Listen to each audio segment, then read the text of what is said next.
नमस्कार, स्वागत है आप सभी का डीडी न्यूज के इस खास बुलेटिन एक्सप्रेस 100 में, जहां हम आपके लिए लेकर आते हैं राजनीति, मनोरंजन, देश, खेल और व्यापार जगत की सभी बड़ी खबरों को एक्सप्रेस यानी फटाफट अंदाज में। मैं हूं कृतिका। तो चलिए शुरुआत करते हैं एक्सप्रेस 100 की और देखते हैं खबरें तेज रफ्तार से। नीट परीक्षा मामले पर सुप्रीम कोर्ट में आज हुई अहम सुनवाई। अदालत ने हाई कोर्ट में चल रहे सभी मामलों पर लगाई रोक। साथ ही सीबीआई जांच और दोबारा परीक्षा की मांग वाली याचिकाओं पर एनटीए को नोटिस किया गया जारी। वहीं काउंसलिंग पर रोक लगाने की मांग को सुप्रीम कोर्ट ने फिर से नकार दिया। इस मामले की सुनवाई अब 8 जुलाई को फिर से करेगी। बिहार के डिप्टी सीएम विजय सिन्हा ने कहा कि नीट केस में जो आरोपी पकड़े गए हैं उनके तेजस्वी यादव से जुड़े होने का शक है। उन्होंने कहा कि विभागीय समीक्षा के बाद इस मामले में कार्रवाई की जाएगी। विजय सिन्हा का आरोप है कि तेजस्वी के पीएस प्रीतम के कहने पर ही पेपर लीक मामले में शामिल एक कैंडिडेट्स के लिए एनएचएआई की गेस्ट हाउस का दरवाजा खुला था। प्रधानमंत्री नरेंद्र मोदी आज जम्मू कश्मीर के 2 दिवसीय दौरे पर रहेंगे। तीसरी बार प्रधानमंत्री बनने के बाद पहली बार श्रीनगर आ रहे हैं पीएम। मोदी के स्वागत के लिए जबरदस्त तैयारियां। पीएम मोदी आज शाम श्रीनगर में शेर कश्मीर इंटरनेशनल कॉन्फ्रेंस सेंटर में युवाओं को सशक्त बनाना, जम्मू कश्मीर को बदलना कार्यक्रम में लेंगे हिस्सा। प्रधानमंत्री वहां लगे प्रदर्शनी के स्टॉलों का निरीक्षण करेंगे और जम्मू कश्मीर के उपलब्धिकर्ता युवाओं से बातचीत करेंगे। पीएम अपने दौरे के दौरान जम्मू और कश्मीर में 1500 करोड़ रुपए से ज्यादा की लागत की 84 प्रमुख विकास परियोजनाओं का शिलान्यास और उद्घाटन करेंगे। प्रधानमंत्री 1800 करोड़ रुपए की लागत वाली कृषि और संबंधित क्षेत्रों में प्रतिस्पर्धा सुधार परियोजना का भी शुभारंभ करेंगे। प्रधानमंत्री सरकारी सेवा में नियुक्त 2000 से ज्यादा व्यक्तियों को नियुक्ति पत्र भी वितरित करेंगे।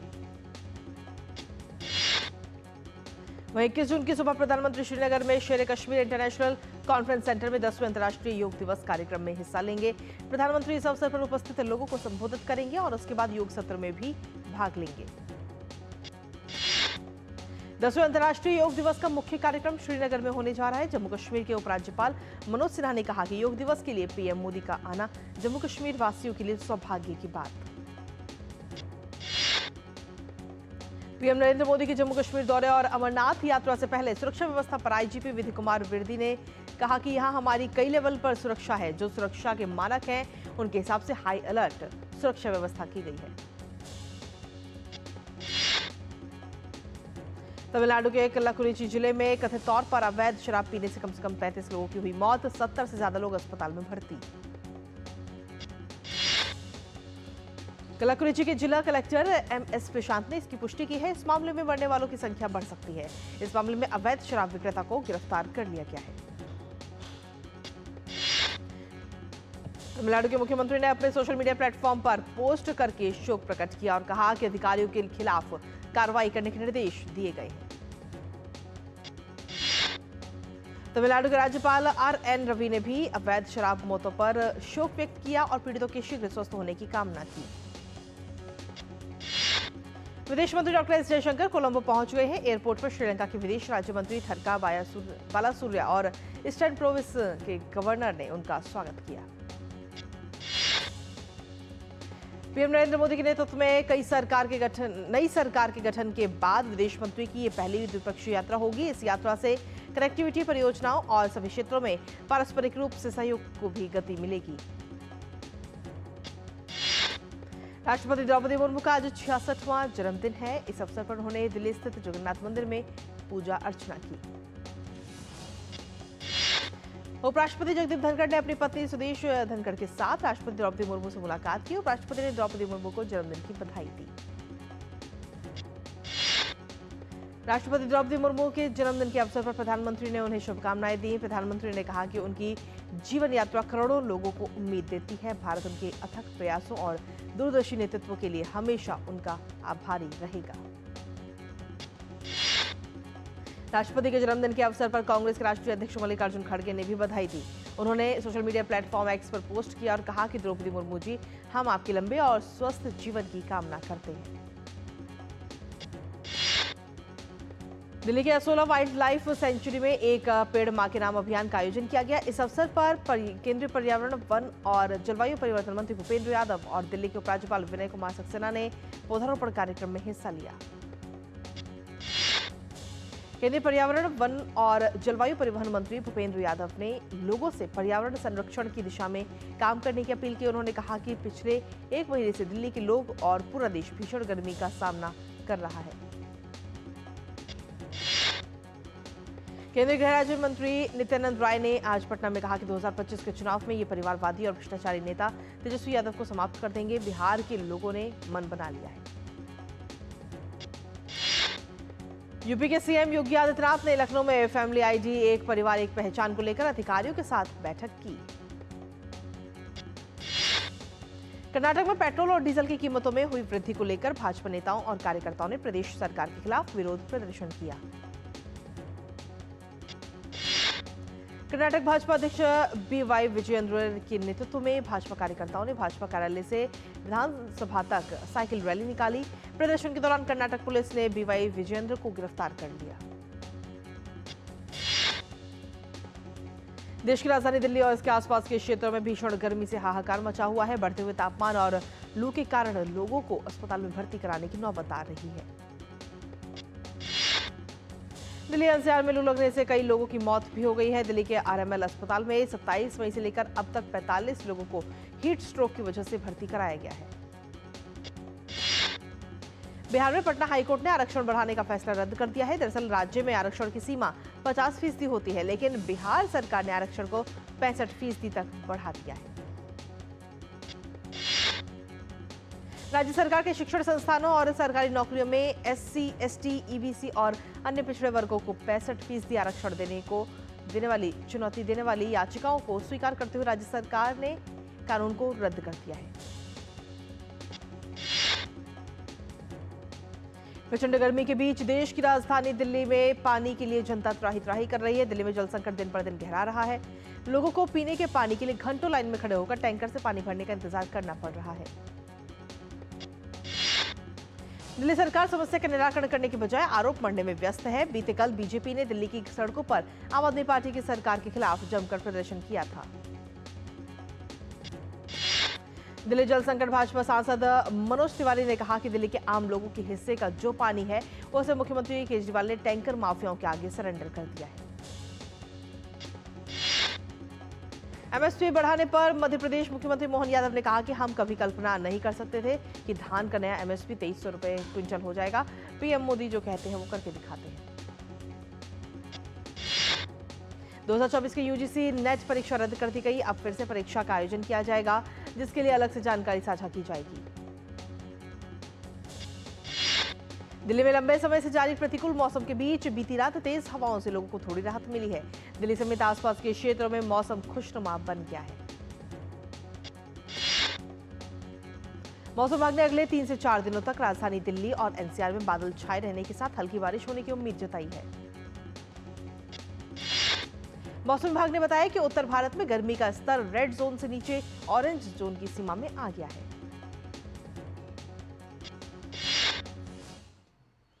और एक्सप्रेस 100 में खबरों का सिलसिला लगातार जारी। वक्त एक छोटे से ब्रेक का, बने रहिए हमारे साथ।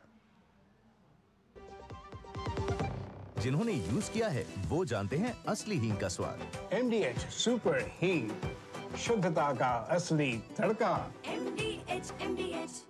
बात जब पीढ़ियों के लिए बनने वाले घर की हो तो जिम्मेदारी बड़ी हो जाती है। गैलेंट समझता है ये जिम्मेदारी। अब डबल M रिब्स के साथ गैलेंट एडवांस TMT रीबार, निर्माण का real hero. Doctor ortho oil के रेगुलर मसाज से जॉइंट हेल्थी रहते हैं। और अगर प्रॉब्लम बहुत पुरानी है तो डॉक्टर ऑर्थो कैप्सूल्स साथ लेना ना भूलें। अब दर्द भी घुटने टेकेगा। और ब्रेक के बाद एक बार फिर से स्वागत है आप सभी का। वापस रुक करेंगे एक्सप्रेस 100 का। असम में बाढ़ की स्थिति लगातार गंभीर बनी हुई है। 19 जिलों में लगभग 3 लाख लोग बाढ़ से प्रभावित हैं। असम के ग्वालपाड़ा जिले के पामरबेला खालिसा भीता इलाके में बाढ़ के पानी के तेज बहाव के कारण बांस का पुल बह गया। मौसम पूर्वानुमान ने आज असम, मेघालय, अरुणाचल प्रदेश के लिए बारिश का ऑरेंज अलर्ट जारी किया है। जम्मू कश्मीर के उधमपुर में बाली तिरची वन रेंज के जंगलों में कल भीषण आग लग गई। राजस्थान के उदयपुर में खेरवाड़ा कस्बे में नेशनल हाईवे 48 पर चलती कार में अचानक आग लग गई। ग्लोबल मार्केट में मिले जुले संकेतों के बीच आज भारतीय शेयर बाजार में हल्की तेजी देखने को मिली। वेदांता लिमिटेड ने 2030 तक कार्बन उत्सर्जन में 25% की कटौती करने के लिए $5 अरब खर्च करने की योजना बनाई है। वेदांत के चेयरमैन अनिल अग्रवाल ने कहा कि करीब $2 अरब तेल एवं गैस कारोबार के लिए निर्धारित किए गए हैं।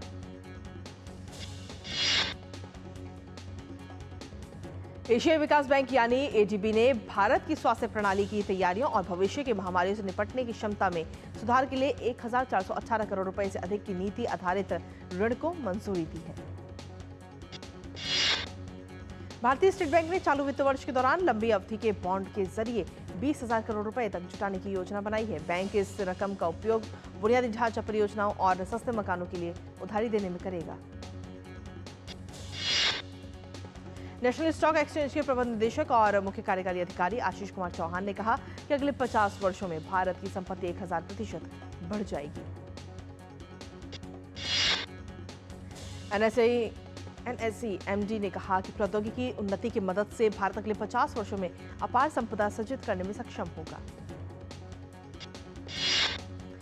उद्योग संगठन भारतीय जूट मिल संघ ने जूट बैग की घटती मांग और श्रमिकों तथा किसानों पर इसके प्रतिकूल प्रभाव सहित विभिन्न अन्य चुनौतियों से निपटने में इसे संघर्षरत क्षेत्र की मदद के लिए नीतिगत हस्तक्षेप की मांग की है। उद्योग संगठन ने उपभोक्ता मामले, खाद्य और सार्वजनिक वितरण मंत्री प्रहलाद जोशी को लिखा पत्र में आईजेएमए ने एफसीआई और एसपीए द्वारा खरीदे गए खाद्यान्नों के लिए पैकेजिंग सामग्री उपलब्ध कराने में जूट उद्योग की महत्वपूर्ण भूमिका पर भी जिक्र किया। केंद्र सरकार की ओर से प्रोडक्शन लिंक्ड इंसेंटिव स्कीम में बड़े बदलाव की तैयारी की जा रही है। इसके तहत नए सेक्टरों को इसमें जोड़ा जाएगा। एमएसएमई के लिए फायदों को बढ़ाया जाएगा। पीएलआई स्कीम में सुधार के तहत सरकार फंड जुटाने के नियमों को आसान बना सकती है। इसमें नए सेक्टरों को जोड़ने के लिए अधिक श्रम वाले क्षेत्रों की एमएसएमई को ज्यादा लाभ दिए जा सकते हैं। एनएसएसओ ने घरेलू उपभोक्ता व्यय पर सर्वेक्षण किया है। इसके अनुसार उपभोक्ताओं द्वारा खर्च करने के पैटर्न में एक महत्वपूर्ण बदलाव हुआ है। आंकड़ों से पता चलता है कि ग्रामीण और शहरी क्षेत्रों में खाने पीने पर खर्च में काफी गिरावट आई है। 2022-23 में प्रति व्यक्ति मासिक उपभोग खर्च में खाद्य पदार्थों का योगदान ग्रामीण क्षेत्रों में 46% हो गया।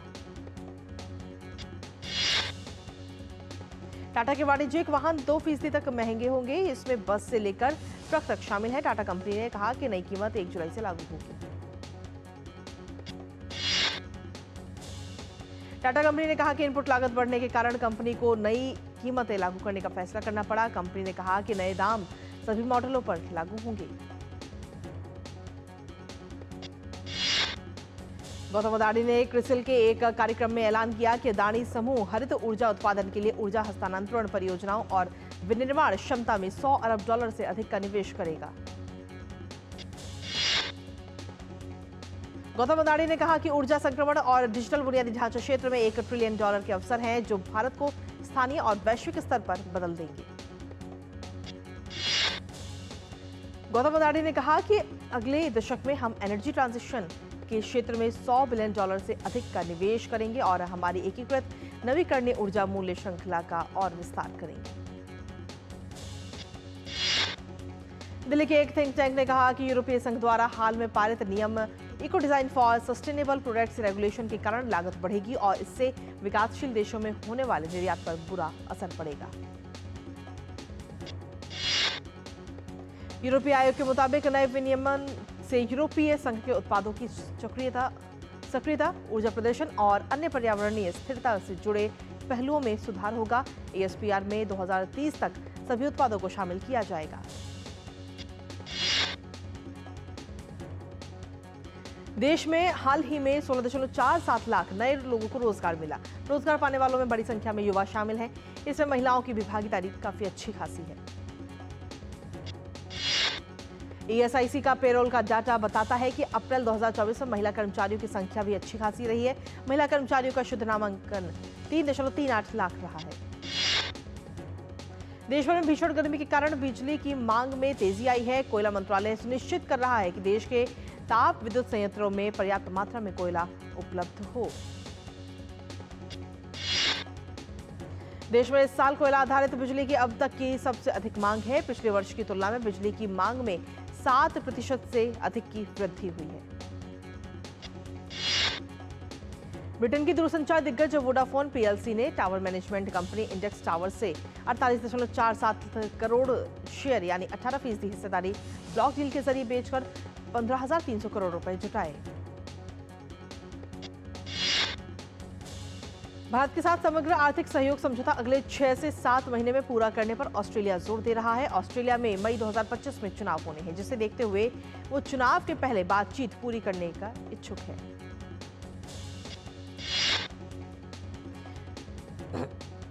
भारत और ऑस्ट्रेलिया ने अंतरिम व्यापार समझौता किया है। दोनों पक्षों ने समग्र व्यापार समझौते में नए क्षेत्रों जैसे प्रतिस्पर्धा नीति, सूक्ष्म लघु और मझोले उद्यम, लैंगिक पहलू, नवोन्मेष, कृषि तकनीक, महत्वपूर्ण खनिजों के साथ खेल को भी शामिल करने में रुचि दिखाई है।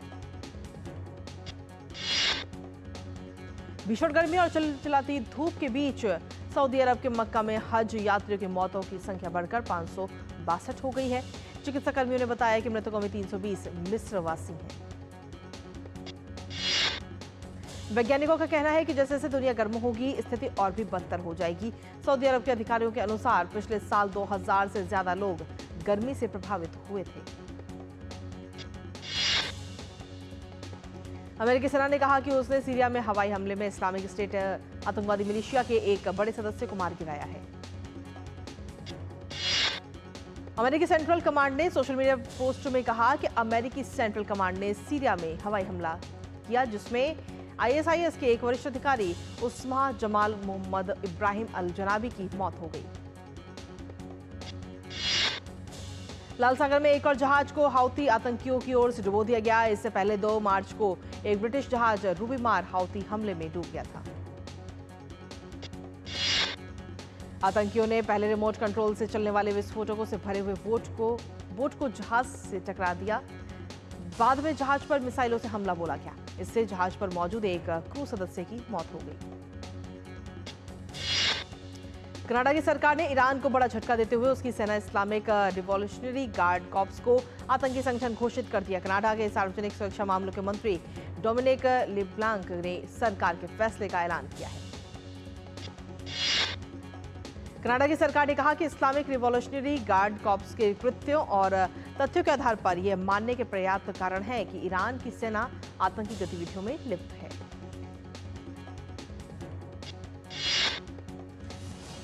और एक्सप्रेस 100 में वक्त एक और छोटे से ब्रेक का, आप बने रहिए हमारे साथ। बढ़िया है, प्राकृतिक हल्दी, मिर्ची, धनिया। नहीं, मिर्ची, धनिया, हल्दी, MDH। मसाले सच सच MDH। बात जब पीढ़ियों के लिए बनने वाले घर की हो तो जिम्मेदारी बड़ी हो जाती है। गैलेंट समझता है ये जिम्मेदारी। अब डबल M रिब्स के साथ गैलेंट एडवांस TMT रीबार, निर्माण का रियल हीरो। और ब्रेक के बाद एक बार फिर से स्वागत है आप सभी का। वापस रुक करेंगे एक्सप्रेस 100 का। ICC T20 विश्व कप में आज भारतीय क्रिकेट टीम सुपर 8 के अपने पहले मुकाबले में अफगानिस्तान के खिलाफ खेलेगी।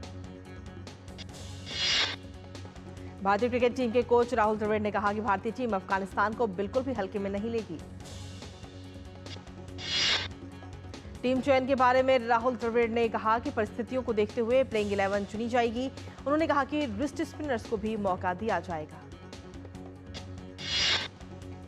अफगानिस्तान क्रिकेट टीम के कोच जोनाथन ट्रॉट ने कहा कि IPL में उनके खिलाड़ी अपने निजी प्रदर्शन से सबको प्रभावित कर चुके हैं, लेकिन अब उन्हें एक यूनिट के रूप में शानदार प्रदर्शन करने की जरूरत है। डिफेंडिंग चैंपियन इंग्लैंड ने T20 विश्व कप 2024 के दूसरे सुपर 8 मैच में वेस्टइंडीज को 8 विकेट से हरा दिया। ICC T20 विश्व कप में कल खेले गए सुपर 8 मुकाबले में दक्षिण अफ्रीका ने मेजबान अमेरिका को 18 रनों से हरा दिया। भारतीय महिला टीम ने रोमांचक दूसरे वनडे में दक्षिण अफ्रीका को 4 रनों से हरा दिया। स्मृति मंधाना ने दक्षिण अफ्रीका के खिलाफ लगातार दूसरा शतक लगाने में सफलता पाई। स्मृति का वनडे करियर में ये 7वां शतक है। उन्होंने मिताली राज के रिकॉर्ड की बराबरी की। अमेरिका के तेज गेंदबाज सौरभ ने योगाभ्यास करते हुए एक वीडियो साझा किया। वीडियो में 32 वर्षीय तेज गेंदबाज को अपने योग कौशल को प्रदर्शन करते हुए देखा जा सकता है। ऑस्ट्रेलिया के मार्कस स्टोइनिस अफगानिस्तान के मोहम्मद नबी को पछाड़कर आईसीसी की नवीनतम T20 रैंकिंग में नंबर 1 ऑलराउंडर बन गए हैं। स्टोइनिस एक स्थान के फायदे से नंबर 1 ऑलराउंडर बने। यूरो 2024 फुटबॉल प्रतियोगिता में कल खेले गए मैच में जर्मनी ने हंगरी को 2-0 से हरा दिया। इस जीत के साथ जर्मनी नॉकआउट स्टेज में जगह बनाने वाली पहली टीम बन गई। यूरो 2024 में कल खेले गए मैच में स्कॉटलैंड और स्विट्जरलैंड ने 1-1 से ड्रॉ खेला। इस ड्रॉ के बाद स्कॉटलैंड की उम्मीद बनी हुई है। यूरो कप के एक रोमांचक मुकाबले में क्रोएशिया को अल्बानिया के खिलाफ 2-2 के ड्रॉ से संतोष करना पड़ा। इस ड्रॉ से क्रोएशिया और अल्बानिया की ग्रुप बी में स्थिति काफी नाजुक हो गई। पुर्तगाल के डिफेंडर पेपे यूरो कप में भाग लेने वाले सबसे उम्रदराज खिलाड़ी बन गए हैं। उन्होंने 41 वर्ष और 113 दिन की आयु में यूरो कप में चेक गणराज्य के खिलाफ मैदान पर उतरते ही ये रिकॉर्ड अपने नाम किया। एंडी मरे ने टूर स्तर पर अपना 1000वां मैच जीत लिया है। क्वींस क्लब में 5 बार के चैंपियन मरे ने एलेक्जेई पोपिरिन को मात दी। एक्ट्रेस रिमी सेन के साथ 2 साल पहले हुए धोखाधड़ी के मामले में उन्होंने अब बताया कि उनका केस सीआईडी को ट्रांसफर किया गया है। जिसने धोखा दिया है वो उनका अच्छा दोस्त था। रिमी सेन के मुताबिक उन्हें धोखाधड़ी मामले में बॉम्बे हाई कोर्ट से न्याय की उम्मीद है। बिग बॉस OTT 3 को शुरू होने में अब बस चंद दिन ही बचे हैं। शो के कंटेस्टेंट के नाम जारी किए जा रहे हैं। बड़ा पाव गर्ल बतौर पहली कंटेस्टेंट घर में जाएंगी, तो वहीं दूसरे कंटेस्टेंट रैपर नेजी होंगे। उनका प्रोमो भी सामने आ गया है। फिल्म चंदू चैंपियन ने बॉक्स ऑफिस पर अपने छठे दिन 3 करोड़ का प्रदर्शन किया, तो वहीं फिल्म ने भारत में कुल 32.75 करोड़ रुपए की कमाई कर ली है। एक्टर अली फजल इन दिनों अपनी पर्सनल और प्रोफेशनल लाइफ को लेकर काफी खुश हैं। इस साल जहां वो अपने पहले बच्चे का स्वागत करेंगे, तो वहीं अपने बैक टू बैक 6 प्रोजेक्ट्स के कामों में भी बिजी रहेंगे। और अली फजल ने कहा कि पश्चिम में लेखकों की हड़ताल के चलते मुश्किलों का सामना करने और अब भारत में बड़े प्रोजेक्ट्स में शामिल होने के बावजूद 2024 उनके लिए वरदान की तरह है।